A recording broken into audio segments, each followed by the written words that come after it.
제가 한강에서 자전거를 타다가 기이한 거를 봤어요. 기이한 거요? 네.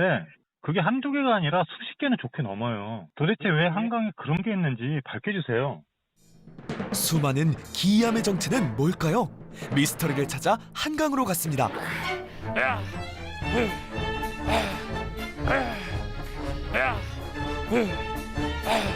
한강에 기이한 기찬이가 왔다. 기이한 게 있다는 제보를 받고 한강에 도착했습니다. 수십 개의 기이한 그 정체는 무엇인지 지금 바로 파헤쳐 보도록 하겠습니다. 과연 미스터리는 한강 어디쯤에 있을까요? 비둘기야, 여기 내가 기이한 게 있다고 해서 찾아왔는데.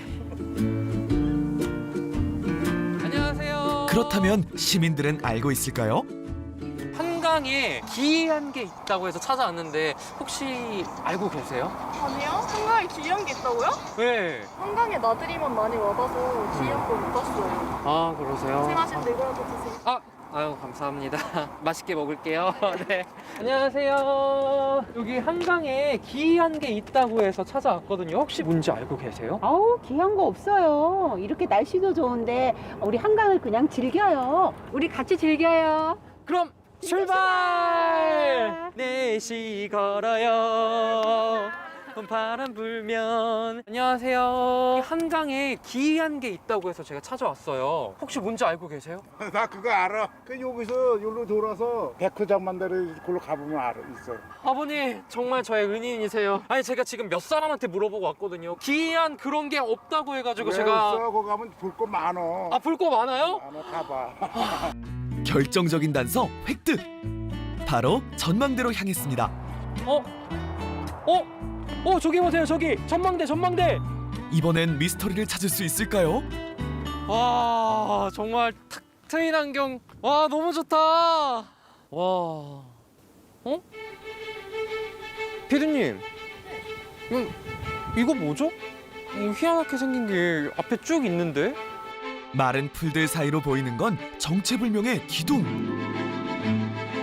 지금 이게 한두 개가 아니고 엄청 많아요. 미스터리한 기둥은 전망대부터 한강변까지 길게 이어져 있습니다. 한눈에 봐도 수많은 개수의 기둥은 무려 126개였는데요. 더욱 미스터리한 건 모두 일정한 간격을 두고 3열 종대로 세워져 있다는 겁니다. 본격적으로 기둥을 탐색해봤습니다. 와, 완전 단단한 콘크리트예요. 땅에 단단히 박혀있는 듯한데요. 안 밀려요, 안 밀려. 힘을 다 썼거든요. 과연 그 높이와 둘레는 어떨까요? 성인 남성의 키를 훌쩍 넘는 높이였습니다. 볼수록 기이한 기둥, 시민들의 생각은 어떨까요? 안녕하세요. 저 기둥 혹시 뭔지 아세요? 글쎄요.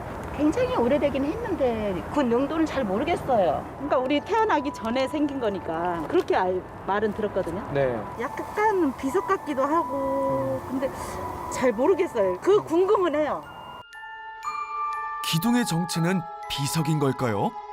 3열 종대를 한 모습이 공동묘지의 비석과 닮았는데요.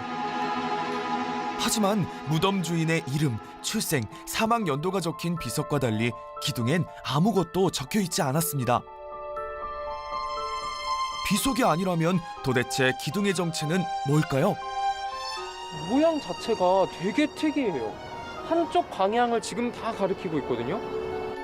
비석이 가리키는 곳엔 단서가 있을까요? 혹시 이쪽 방향 쪽에 보물이 숨겨져 있을까요? 갑자기 심장이 뛰고 손이 떨리면서 이 보물을 찾고자 하는 욕망이 막 커지는데요. 삐삐삐삐삐삐삐삐 보물을 찾을 수가 없습니다. 사방팔방 지금 둘러봐도 이런 옥새밖에 없거든요. 기둥의 개수만큼 궁금증이 점점 커졌는데요. 기둥의 정체에 대해 추측을 해볼 시간. 혹시 이 거인들이 지나다니던 징검다리는 아니었을까요? 거인들의 징검다리다. 두 번째 추측. 꼭꼭 숨어라 머리카락 보일라. 혹시 외계인이 숨바꼭질을 하기 위해 만들어 놓은 놀이터가 아닐까요?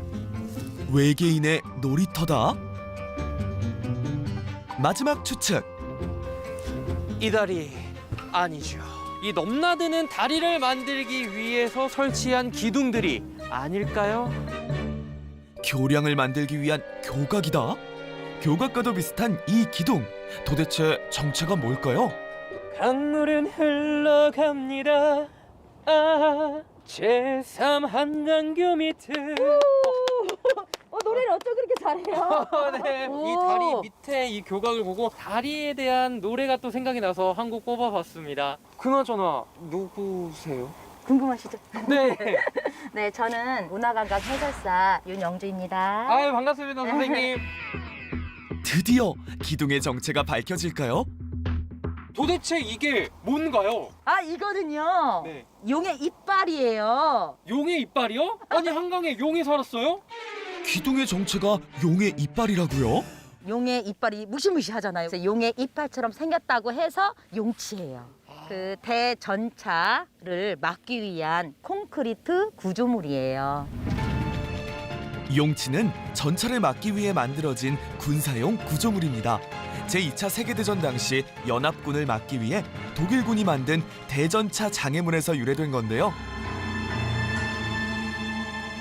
한강은 면적이 넓은 장소인 만큼 100개 이상의 용치가 설치된 겁니다. 용치가 우리나라에 본격적으로 설치된 계기가 있다는데요. 언제부터 이게 본격적으로 만들어지기 시작했냐면 김신조라는 사람이 들어보셨죠? 네. 68년도 1월 21일이라서 1.2 사태라고 불려지는 김신조 사건인데 이 30몇 명이나 되는 사람들이 어떻게 우리 청와대 서울 중심부까지 쳐들어왔을까? 이른바 김신조 사태 이후 우리나라는 혹시 모를 북한의 침투에 대한 대책이 필요했습니다. 그 뒤로 1970년대 후반부터 80년대 초반까지 집중적으로 만들어지기 시작해요. 북한에 인접한 포천, 양주, 파주, 내륙에도 만들어지고 네. 그다음에 공릉천이라고 하는 그쪽에도 이런 용치가 되게 많아요. 용치는 한강뿐만 아니라 북한 인접지에서도 볼 수 있는데요.